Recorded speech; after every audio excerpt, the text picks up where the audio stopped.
नमस्कार. आज मी घेऊन आलेली आहे मस्त चमचमीत अशी रेसिपी, ती पण अगदी गावरान पद्धतीने. चला मग रेसिपी बघूया. इथे मी सुकं खोबरं घेतले, ते किसून अशा पद्धतीने भाजून घेत आहे. सुकं खोबरं अगदी 2 ते 3 मिनिटात लगेच भाजलं जातं. ते काढून घेतलं. त्यानंतर 3 मीडियम साईजचे कांदे अगदी बारीक कट करून घेतले होते. ते कांदेसुद्धा आपल्याला भाजून घ्यायचे. थोडंसं तेल घालून कांदे भाजून घ्यायचे. कांदेसुद्धा हलके गुलाबी रंगावरती आले की लगेचच काढून घ्यायचे आहेत. खूप जास्त काळे करायचे नाही. कांदे हलके गुलाबी रंगावर आले की लगेच काढून घ्यायचे. त्यानंतर एक छोटा टोमॅटो स्वच्छ धुवून बारीक कट करून घेतला. टोमॅटोसुद्धा आपल्याला हलका भाजून घ्यायचा आहे. टोमॅटो भाजला गेला की तोसुद्धा आपल्याला काढून घ्यायचा आहे. आता हे सगळे जिन्नस थोडेसे गार करून घ्यायचे, मग आपल्याला मिक्सरमध्ये वाटायचे. सुरुवातीला इथे मी खोबरं बारीक करून घेतलं. खोबऱ्यासोबत जर कुठली दुसरं जिन्नस असेल ना, तर खोबरं अगदी बारीक होत नाही. त्यामुळे नंतर इथे मी कांदा, टोमॅटो, लसूण, आलं आणि स्वच्छ धुवून घेतलेली कोथिंबीर घालून हे सगळं छान मिक्सरला याचं वाटण तयार करून घेतले. अगदी स्मूथ वाटायचं आहे, एकदम असं बारीक वाटायचं आहे. त्यानंतर इथे मी 6 अंडे उकडून घेतले होते. त्याची साल काढून अशा पद्धतीने चाकूने कट्स देऊन घेत आहे. अशा पद्धतीने कट्स दिल्यामुळे काय होतं, मसाले, मीठ हे अंड्यांमध्ये आतपर्यंत जातात. त्यामुळे अशा पद्धतीने कट्स देऊन घेतले. त्यानंतर गॅसवरती एक कढई ठेवून घेतली. कढईमध्ये थोडंसं तेल घातलं. त्यामध्ये थोडंसं मीठ, हळद आणि लाल मिरची पावडर घातली आणि हे सगळं व्यवस्थित मिक्स करून घेतलं. आपण काय करणार आहे, अंड्यांना शॅलो फ्राय करणार आहेत.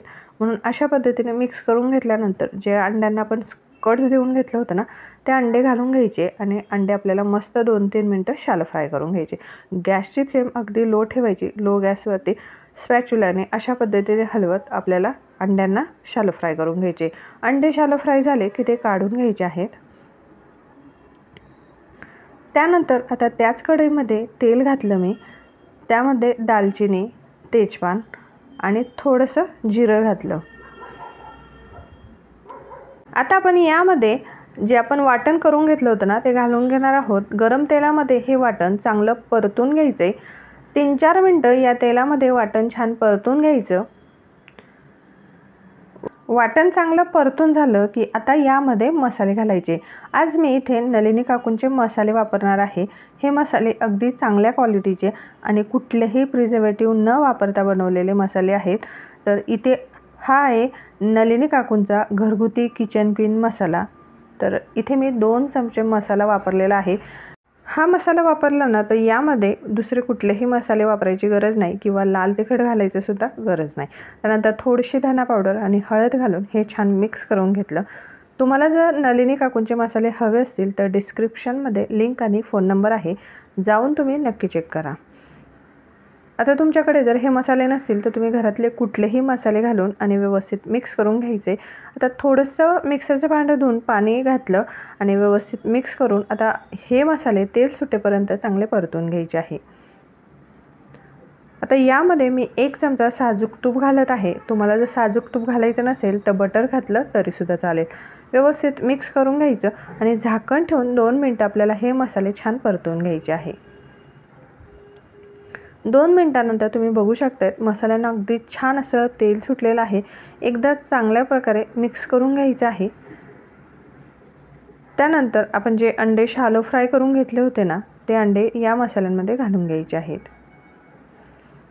अंडे घातल्यानंतर व्यवस्थित मिक्स करायचं. हलक्या हाताने मिक्स करायचं, कारण की बॉईल अंडे ते फुटू शकतात.